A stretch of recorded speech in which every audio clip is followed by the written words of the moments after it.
Hi there, I'm Erin from Crafts Everywhere, and I'm going to give you a tutorial on how to do the increased rounds in the Taylyn Beanie.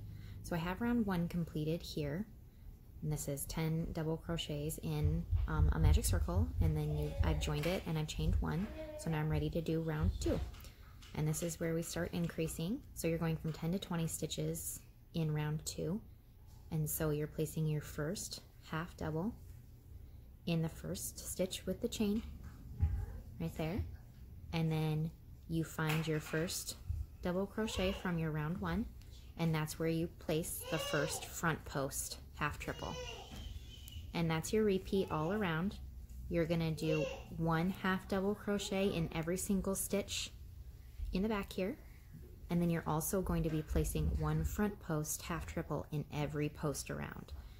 So here we go, placing next half double right there, and then find your next double crochet from the next round, and that's where you place your front post half triple.